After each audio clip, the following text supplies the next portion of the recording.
Our jeweler gave customers a chance to browse the collections of some well-known celebrities today. Will Wagner takes us there. Well, how often do you get to try on something that Elvis has worn or Betty White has worn, you know what I mean? So that's super cool. A ring from Elvis, earrings once worn by Betty White, and Michael Jackson's necklace.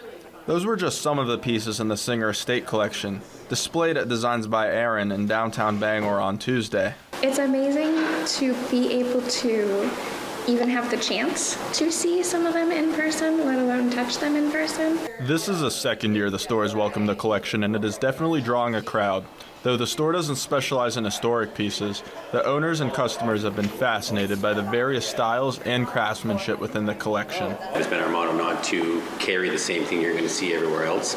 And with estate jewelry, you know, some of this stuff is over 100 years old, so this stuff isn't being made anymore, so it's really one of a kind and unique, and it has a history which is very interesting to us and the customers as well. While celebrity-owned pieces have brought many through the door, Art Deco and Victorian pieces have also piqued some interest. You can't help but walk around this collection, see something new every single lap you take, and you are going to find something to fall in love with. While most came to look, some customers took pieces home with them. There is quite a variety in the pricing of the pieces here.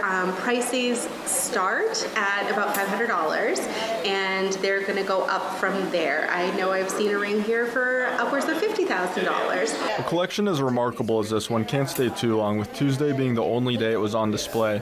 The shop is looking into bringing more high-profile collections in, and is also eager to bring the Singer collection back next year. We've been very busy. There's some very happy customers out there right now already. We're not even halfway through the day. Will Wagner, WABI TV5 News, Bangor.